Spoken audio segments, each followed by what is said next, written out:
जय हिंद दोस्तों। इस वीडियो में हम आपको लेके आए हैं यहाँ पर माध्यमिक परीक्षा 2024 का। हाँ दोस्तों, आरबीएससी बोर्ड यानी कि राजस्थान बोर्ड के लिए विज्ञान विषय का पेपर, साइंस का पेपर 1 कक्षा 10वीं का, ओके, क्लास 10th के लिए ये जो पेपर है आपका 20 मार्च को, ओके, इसी में के प्रश्न आने वाले हैं, क्योंकि इसमें सभी चैप्टरों से जो 1 लाइन प्रश्न है वे लिए गए हैं। ओके, तो सभी प्रश्न जो आएंगे आपके पेपर में, जो मतलब 32 से ज़्यादा नंबर के आते हैं, ओके, छोटे छोटे प्रश्न।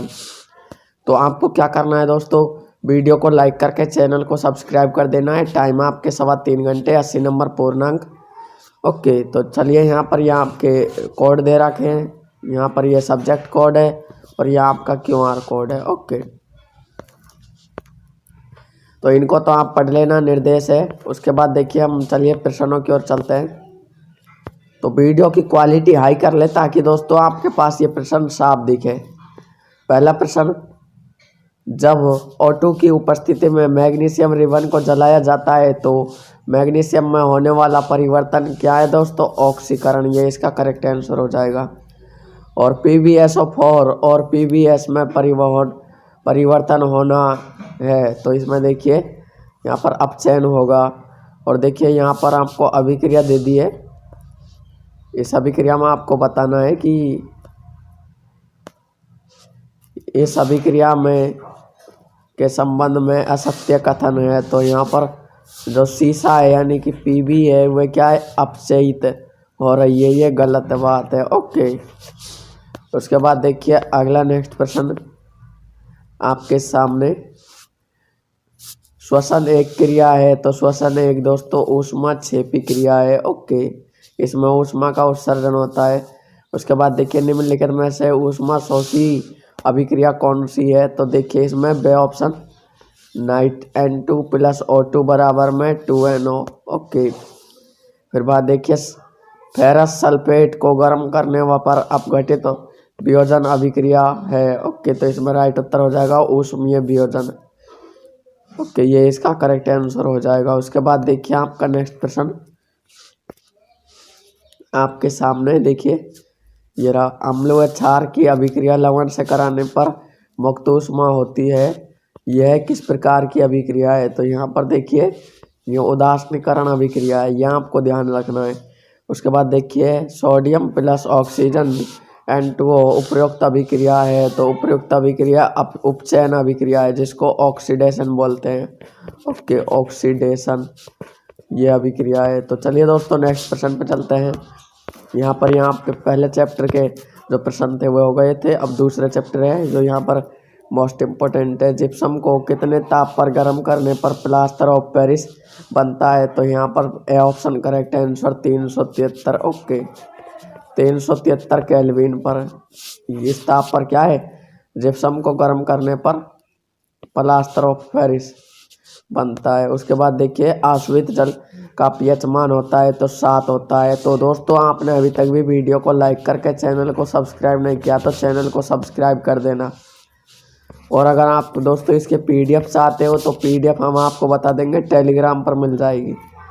और देखिए उस पदार्थ का नाम बताइए जो क्लोरीन से क्रिया करके ब्रंजक चूर्ण बनाता है। तो यहाँ पर राइट उत्तर C है। ओके, कैल्शियम हाइड्रोक्साइड का होल ट्वाइस। उसके बाद नेक्स्ट प्रश्न देखिए, धावन सोडा सोडियम कार्बोनेट से क्रिस्टलन ऋण की अणुओं की मात्रा होती है। तो यहाँ पर देखिए 10 होती है। नेक्स्ट प्रश्न, अपच का उपचार करने के लिए निम्न में से कौन सी औषधि का उपयोग किया जाता है? तो यहाँ पर तीसरा ऑप्शन करेक्ट आंसर एंटासिड। उसके बाद देखिए दांतों में इनमेल का क्षय प्रारंभ हो जाता है मुख का pH मान जब 5.5 से कम होता है। ओके, उसके बाद देखिए यहाँ पर आपको इसमें बुझा है, ये सूत्र लिखने हैं। ये भाई साहब बहुत बहुत इम्पोर्टेंट प्रश्न है। ओके, वेरी वेरी इम्पोर्टेंट है, तो इनको रट लेना आप। पहला है धावन सोडे का सूत्र, ये सीधा पूछ सकता है। ये 4 नंबर का प्रश्न देगा कि इनमें के 2 उनके दे देगा नाम। ओके, उनका वो आपको वही लिखना है, क्या रासायनिक सूत्र। तो देखिए ब्रेकिंग सोडा का हो जाएगा सोडियम हाइड्रोकार्बोनेट। ओके, ये हो जाएगा। ब्रंजक चूर्ण का हो जाएगा कैल्शियम। ओके, कैल्शियम ऑक्सीक्लोराइड, ये हो जाएगा। CaOH का होल ट्वाइस। उसके बाद देखिए कास्टिक सोडा, सोडियम हाइड्रोक्साइड, ये रहा इसका सूत्र। ओके। और यहाँ पर वाशिंग यानी कि धावन सोडे का सोडियम बाइकार्बोनेट। ओके। उसके बाद देखिए प्लास्टर ऑफ पेरिस, सोडियम यानी कि कैल्शियम सल्फेट अर्ध हाइड्रेट। ओके। अर्ध हाइड्रेट आधा H2 होता है, इसके लिए अर्ध हाइड्रेट का प्रयोग करते हैं। उसके बाद इस जो लेसन में के इम्पोर्टेंट है वो रिक्त स्थान भी आएंगे, तो रिक्त स्थान को मैं आपको बता देता हूँ। तो देखिए यहाँ पर पहले में आ जाएगा H+ आयन के ऋण आयन लघु गुणन को pH कहते हैं। ओके, ये हो जाएगा इसका राइट उत्तर। नींबू के अपचार को एल्युमिनियम धातु के पात्र में रखने पर क्या होता है दोस्तों? विषैला पदार्थ बनता है। उसके बाद देखिए नटल के डंक के दर्द। ओके, नटल दोस्तों यहाँ पर एक जीव होता है, उसके डंक को दर्द की पत्तियों से रगड़ कर उदासीन किया जाता है। तो यहाँ पर देखिए डाक की पत्तियों से रगड़ कर उदासीन किया जाता है। अम्ल के लिटमस पत्र को लाल रंग तथा क्षार के लिटमस पत्र पर रंग का कर देते हैं, नीले रंग को लाल कर देते हैं। तो देखिए इसमें आपको बात ध्यान रखनी है। चौथे में आपको पहले आएगा नीले। ओके, अम्ल जो नीले लिटमस को लाल कर देते हैं, और जबकि क्षार हुए लाल रंग को नीला लिटमस में बदल देते हैं। उसके बाद देखिए अम्लीय पदार्थ का pH मान 7 से कम होता है, जबकि क्षारीय पदार्थ का pH मान 7 से अधिक होता है। चलिए नेक्स्ट प्रश्न देखिए, यहाँ पर ये रहे आपके सामने। तो जल्दी से लाइक सब्सक्राइब कर दो, आपके लिए भंडार है प्रश्नों का। इन्हीं में क्या मैं बता रहा हूँ भाई साहब, गारंटी देता हूँ जो भी प्रश्न आएगा बोर्ड एग्जाम में छोटा, ओके, ये 1 लाइन में चेंज हो जाएंगे, ये प्रश्न आएंगे यही। ओके, इनसे बाहर कोई प्रश्न नहीं आएगा। खाद्य पदार्थों के डिब्बों पर जिंक की बजाय टिन का लेप होता है क्योंकि? इसका राइट उत्तर हो जाएगा टिन की अपेक्षा जिंक अधिक अभिक्रियाशील होता है। उसके बाद देखिए विद्युत तारों की परस्पर वेल्डिंग के लिए कौन सी मिश्र धातु प्रयुक्त की जाती है? तो यहाँ पर सोल्डर, ये इसका करेक्ट आंसर हो जाएगा। सोल्डर मिश्र धातु का गलनांक बहुत कम होता है, इसमें शामिल होता है तो लेड और टिन। ओके, कार्बन का क्रिस्टलीय अपर रूप है, तो यहाँ पर राइट उत्तर हो जाएगा उपयुक्त सभी। कौन कौन से हैं? हीरा, ग्रेफाइट, फ्लोरीन। ओके, C60 यहाँ पर ये हो जाएगा। उसके बाद देखिए यहाँ पर स्टेनलेस स्टील में आयरन को किनके साथ मिश्रित किया जाता है? तो ए ऑप्शन निकिल और क्रोमियम। उसके बाद देखिए आपका नेक्स्ट प्रश्न, निम्नलिखित में से कौन सी अधातु द्रव अवस्था में पाई जाती है? तो राइट उत्तर की बात करें तो ब्रोमियम। ओके, अधातु, यह भाई साहब मोस्ट वेरी इंपॉर्टेंट प्रश्न है, वेरी इंपॉर्टेंट है, मोस्ट है, इसको आप रट के जाना। ओके, मैं इसको दोबारा बता रहा हूँ। अधातु जो द्रव अवस्था में पाई जाती है तो ब्रोमीन। ओके, और जो कमरे के ताप पर द्रव अवस्था में पाया जाता है वह धातु, वह हो जाएगी पारा। ओके, ये धातु है और ये अधातु है, ध्यान रखना है आपको इनका अंतर। उसके बाद देखिए जो धातु कमरे के ताप पर द्रव अवस्था में पाई जाती है, तो ये आ गया ना पारा। मैं कहता हूँ इंपॉर्टेंट प्रश्न, इनको रट लीजिए। निम्नलिखित में से कौन सा धातु अम्लीय ऑक्साइड बनाएगा? तो यहाँ पर कार्बन। ओके, वायु में लंबे समय तक उद्भासन में सिल्वर की धातु और काली रंग की परत हो जाती है, तो इसमें राइट उत्तर AgS। ओके, Ag2S हो जाएगा। एक्वारेजिया में सांद्र HCl हुए सांद्र यहाँ पर HNO3 का अनुपात होता है, तो इसका राइट उत्तर हो जाएगा 3:1। उसके बाद देखिए कोई धातु O2 के साथ अभिक्रिया कर उच्च गलनांक वाला यौगिक बनाती है, यह यौगिक जल में विलय होता है, यह तत्व क्या है हो सकता है? तो यहाँ पर A option correct answer. Okay, calcium हो जाएगा। उसके बाद देखिए आपका नेक्स्ट प्रश्न आपके सामने, निम्नलिखित में से कौन सा आयनिक यौगिक नहीं है? तो CCl4। ओके, यहाँ पर ये इसका राइट उत्तर हो जाएगा। उसके बाद आपके नेक्स्ट प्रश्न देखिए आपके सामने, एथेन का संयोज का आबंध है, तो यहाँ पर राइट उत्तर 7। ओके। बेंजीन का अणु सूत्र होता है, तो बेंजीन का C6H6, ये इसका करेक्ट आंसर। उसके बाद देखिए गैलस एसिटिक अम्ल का गलनांक होता है, तो यहाँ पर 290 केल्विन। उसके बाद देखिए कार्बन परमाणु में पाए जाने वाली मुख्य विशेषताएं, उसे पृथ्वी की एक सर्वतोषमुखी तत्व कहते हैं, यानी कि बनाती है। तो ए और बी दोनों श्रृंखलन और चतुष्क, ओके, चतुर्संयोजकता होती है उसकी, वह श्रृंखलन का गुण उसमें पाया जाता है। उसके बाद देखिए आपके नेक्स्ट प्रश्न आपके सामने, कई हीरा के अपर रूप कौन से यौगिक है, तो यहाँ पर फ्लोरीन, क्लोरीन, ओके, क्लोरीन नहीं आएगा, ग्रेफाइट है और हीरा, ये हो जाएगा। रिक्त स्थानों की पूर्ति करिए। रिक्त स्थान इसमें के बहुत 2-3 प्रश्न आएंगे आपके रिक्त स्थान इसी में के, तो वीडियो की क्वालिटी अच्छी कर लेना। देखिए हाइड्रोकार्बन यौगिक हाइड्रोजन को प्रतिस्थापित करने वाले तत्व, देखिए इसमें विषम परमाणु कहते हैं, उनको क्या कहते हैं, विषम परमाणु कहते हैं। प्रोपेनॉन में उपस्थित क्रियात्मक समूह क्या है दोस्तों, कीटोन है। ओके, कीटोन, यह आपको ध्यान रखना है, ये हो जाएगा। उसके बाद देखिए प्रोपेनेल में उपस्थित क्रियात्मक समूह एल्डिहाइड। ओके, इसमें क्या है, एल जुड़ता है, इसलिए यह एल्डिहाइड समूह। और यहाँ आपको अभिक्रिया दे दी है, इसमें अभिक्रिया बूझिए, तो इसमें ऑक्सीडेशन आ जाएगा, यानी कि ऑक्सीकरण अभिक्रिया ये हो जाएगी। वनस्पति तेल में हाइड्रोजनीकरण में खाली जगह, इसमें आ जाएगा निकिल। ओके, उत्प्रेरक का उपयोग कर संतृप्त यौगिक प्राप्त होता है, तो ब्यूटेनॉन में उपस्थित क्रियात्मक समूह क्या होता है, कीटोन होता है।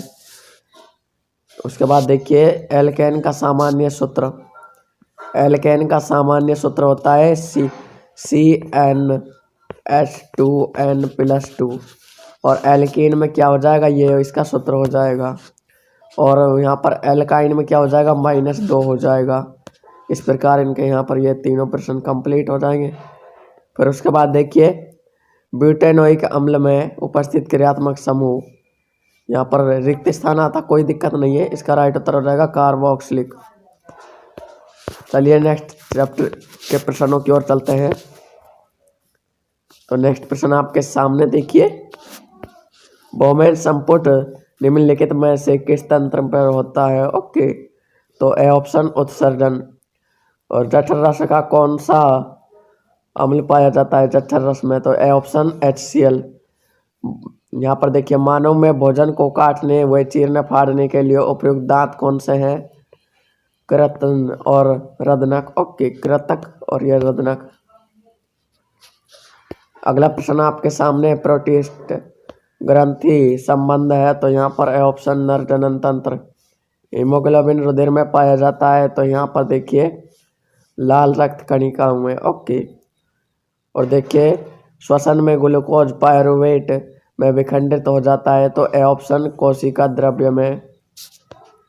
उसके बाद देखिए यहाँ पर आपके नेक्स्ट प्रश्न आएगा 7वां, पायरुविक या पायरुवेट के विखंडन में वायवीय श्वसन से कार्बन डाइऑक्साइड जल व ऊर्जा बनाती है, यह क्रिया होती है, तो यहाँ पर ऑप्शन कोशिका द्रव्य में। प्रकाश संश्लेषण की क्रिया के लिए आवश्यक नहीं है, तो यहाँ पर देखिए इसमें आवश्यक नहीं है ऑक्सीजन, ऑक्सीजन की कोई ज़रूरत नहीं होती। उत्सर्जन तंत्र की इकाई क्या है, तो उत्सर्जन के लिए यहाँ पर दूसरा हो जाएगा नेफ्रॉन। ओके, नेफ्रॉन आएगा।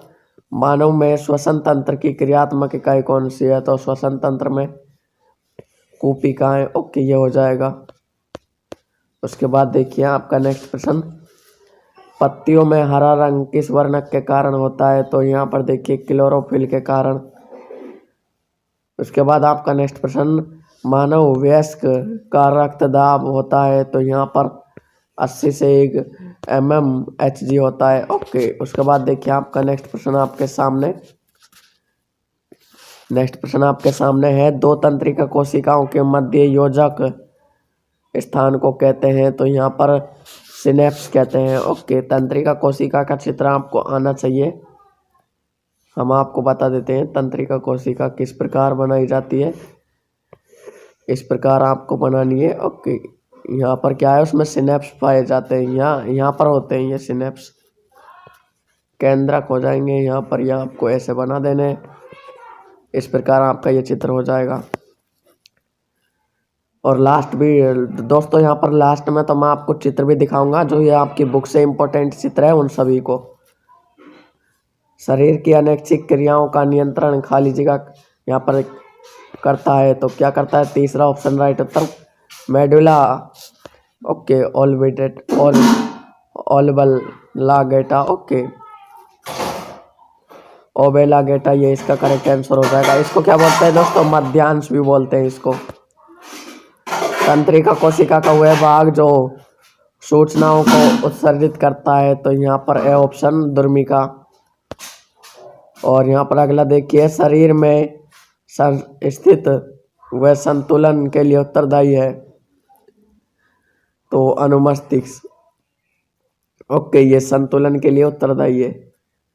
ऑटो ग्रंथि को थायरोक्सिन हार्मोन बनाने के लिए आयोडीन की आवश्यकता होती है। ओके, मुरझी हुई पत्तियों में गति, यहाँ पर देखिए इसमें हो जाएगा आपके कंपानुकुंचन। ओके, ये हो जाएगा। नेक्स्ट प्रश्न आपके सामने, शरीर में नियंत्रण व समन्वय किसके द्वारा होता है? दोनों के द्वारा, तंत्रिका और अंतःस्रावी ग्रंथियों के द्वारा। परिधीय तंत्रिका तंत्र किस से मिलकर बना होता है? तो यहाँ पर इसका भी मेरु तंत्रिका और कपाल तंत्रिका दोनों से। प्रतिवर्ती क्रिया का नियंत्रक होता है, तो यहाँ पर देखिए इसका राइट उत्तर क्या हो जाएगा? मेरु रज्जु। और देखिए अगला है, संरचना में उद्दीपन को पहचान करता है, तो देखिए इसमें ऑप्शन संवेदी तंत्रिका। मानव मस्तिष्क का सबसे बड़ा भाग क्या है? तो यहाँ पर इसका राइट उत्तर ये हो जाएगा प्रेम मस्तिष्क। ओके, प्रेम मस्तिष्क है जो सबसे बड़ा भाग है। अगला प्रश्न आपके सामने देखिए, परागनली का बीजांड में वृद्धि करना किस प्रकार की गति का एक उदाहरण है? तो यहाँ पर रासायन विवर्तन। ओके, आपातकालीन हार्मोन किसे कहते हैं? तो आपातकालीन हार्मोन एड्रिनल। ओके, एड्रिनल को कहते हैं क्योंकि ये वक्र ग्रंथि के ऊपर यहाँ पर इस प्रकार पाया जाता है। आपको तो पता ही होगा दोस्तों, यहाँ पर किडनी के ऊपर पाया जाता है। इसके बाद देखिए, निम्न में से पादप हार्मोन है, तो यहाँ पर उपयुक्त सभी हो जाएगा क्योंकि साइटोकाइनिन, जिबरेलिन, ऑक्सिन, ये सभी पादप हार्मोन है। उसके बाद देखिए, निम्न में से कौन सी पादप में संदमित करने वाला है? ओके, करने वाला हार्मोन है, तो यहाँ पर देखिए ऑब्सिक। ओके, एब्सिक, इसको एबी हार्मोन बोलते हैं, एबी हार्मोन बोलते हैं इसलिए। उसके बाद देखिए इसमें का रिक्त स्थान आएंगे। रिक्त स्थान बहुत ही इंपॉर्टेंट है, ये अगले चैप्टर में क्या है। ब्रायोफिल्म ओके, फिल्म की पत्तियों पर खाली जगह विकसित खाली जगह के द्वारा कायिक जनन होता है, तो यहाँ पर कलिका। उसके बाद देखिए परागकण पुष्प के पराग कोश में बनते हैं। उसके बाद पुष्पीय पादपों में अंडाशय परिपक्व होकर फल बनाता है। ओके, ये इसका राइट उत्तर हो जाएगा। उसके बाद देखिए कायिक जनन में उत्पन्न सभी पौधों में आनुवांशिक रूप से जनक पौधों के एक समान होते हैं। यहाँ पर आनुवांशिक जो रूप है यानी कि गुण है वे समान होते हैं। अगला देखिए, भ्रूण को माँ के रुधिर से पोषण अपार मिलता है। ओके, अपरा होता है, ये कहाँ पर होता है मैं आपको बताऊंगा। अपरा मैं आपको इस प्रकार बताऊंगा। यहाँ पर देखिए पुष्प में क्या है, इस प्रकार की संरचना होती है, तो यहाँ पर इसके भीतर एक मध्य में पाया जाता है इस प्रकार, तो इसको क्या कहते हैं? अपरा कहते हैं। ये इसको भ्रूण को पोषण प्राप्त कराता है। उसके बाद देखिए किस स्पीशीज में समष्टि के स्थायित्व के लिए जनन आवश्यक क्रियाएं होती है और क्या आवश्यक क्रिया है। उसके बाद आपके नेक्स्ट प्रश्न आएंगे। नेक्स्ट प्रश्न देखिए, अलैंगिक जनन मुकुलन द्वारा होता है, तो यहाँ पर प्लाज इसका राइट उत्तर हो जाएगा ईस्ट में। ओके, ईस्ट में क्या है, मुकुलन विधि द्वारा जनन होता है। बीजांड समासंग द्वारा जनन होता है, तो यहाँ पर राइबोजोप। ओके, राइबोजोप्स। उभयलिंगी पुष्प है, तो यहाँ पर ये दोनों हो जाएंगे इसमें, सरसों और गुड़हल। पुष्प के स्त्री केसर में होता है, तो यहाँ पर पुष्प के स्त्री केसर में तो उपयुक्त सभी होता है, अंडाशय, वर्तिका, वर्तिकाग्र। ओके, और एक बीजांड नहीं लिखा इसने, बच्चे आ रहे हैं। और देखिए बहुखंड द्वारा जनन होता है, बहुविखंडन। ओके, बहुखंडन या बहुविखंडन एक ही बात है, तो प्लाज्मेडियम इसका राइट उत्तर हो जाएगा। उसके बाद देखिए वृषण उदर गुहा के बाहर वृषण कोश में स्थित होते हैं, उसमें शुक्राणुओं का उत्पादन के लिए ताप शरीर के ताप से क्या होता है, कम होता है, तापमान बहुत कम होता है। उसके बाद देखिए यहाँ पर मानव शरीर में निषेचन की क्रिया मादा जनन तंत्र से किस भाग में ओके होती है, अंडवाहिनी में। महिलाओं के शरीर में कौन सा यहाँ पर परिवर्तन जनन प्रावस्था से प्रारंभ को परिपक्व के परिलक्षित करता है, तो यहाँ पर ऋतुस्राव होना। और देखिए पुष्पीय पादपों में निषेचन के बाद भ्रूणपोष विकसित कहाँ होता है, तो यहाँ पर वर्तिकाग्र में। ओके, भ्रूण कहाँ विकसित होता है, तो भ्रूण देखिए इसका राइट उत्तर बीजांड है। ओके, क्योंकि वह बीजांड में विकसित होता है। ये वर्तिकाग्र पे तो दोस्तों परागकण आके गिरता है। देखिए हम आपको बताते हैं, इस प्रकार होता है पुष्प, जो यहाँ पर ये वर्तिकाग्र, वर्तिका, और ये बीजांड या अंडाशय। ओके, इसके भीतर होता है बीजांड। उसके बाद देखिए आपका नेक्स्ट प्रश्न चलते हैं। अब आ गया आपके मेंडल वाला चैप्टर। तो मेंडल के आनुवांशिक प्रयोग के लिए किस पौधे पर एक प्रयोग किया गया था, तो उद्यान मटर पर।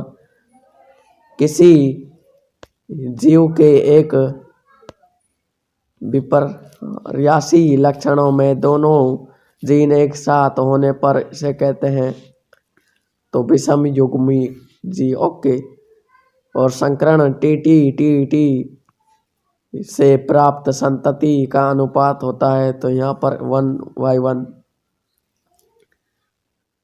अगला देखिए, मेंडल ने आनुवांशिक का प्रयोग मटर के कितने जोड़ी विपर्यासी लक्षणों का अध्ययन किया, तो यहाँ पर ए ऑप्शन करेक्ट आंसर 7। तो देखिए जो मेंडल ने प्रयोग किए थे उनके लिए क्या आवश्यक था, तो देखिए यानी कि उन्हें लाभ, मतलब मेंडल प्रयोग कैसे कर पाए, उनको इस प्रकार का लाभ कैसे हुआ, मतलब क्या रीजन था उसके पीछे, क्या कारण था। तो नंबर 1 उसके लिए दोस्तों उसको गणित आती थी। ओके, गणित। आपको ये लग रहा होगा कि ये विज्ञान में गणित क्यों आ रही है, क्योंकि विज्ञान में इसलिए इन्होंने प्रयोग किया था। ओके, ये प्रश्न हो गया, इसका राइट उत्तर ये है। उसके बाद देखिए मेंडल ने मटर के पुष्प के रंग का एक संकरण करवाया, तो F1 पीढ़ी में 3 फूल गुलाबी और एक सफ़ेद प्राप्त हुआ। प्रभावी कारक मटर के पौधे का पुष्प रंग होगा, तो यहाँ पर देखिए गुलाबी होगा, ये इसका राइट उत्तर। और फिर इस प्रश्न को देख लीजिए, इसमें आपके तीसरा राइट उत्तर आ जाएगा। Okay, TTWW। फिर आएंगे आपके नेक्स्ट प्रश्न है आपके, अब आएंगे आपके फिजिक्स। ओके, तो फिजिक्स बहुत ही इम्पोर्टेंट है।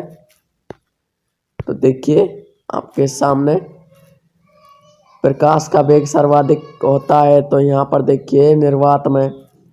और देखिए प्रकाश के अपवर्तन की घटना में किस भौतिक राशि में परिवर्तन नहीं होता है, तो यहाँ पर आवर्ती। सौर भट्टी। ओके, सौर भट्टियों में सूर्य का प्रकाश को केंद्रित करने के लिए उपयोग किया जाता है, तो यहाँ पर अवतल दर्पण।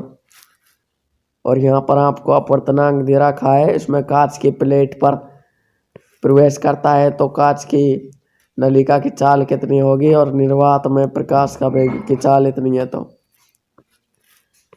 तो 2 × 10⁸ मीटर प्रति सेकंड, यह उसका राइट उत्तर हो जाएगा।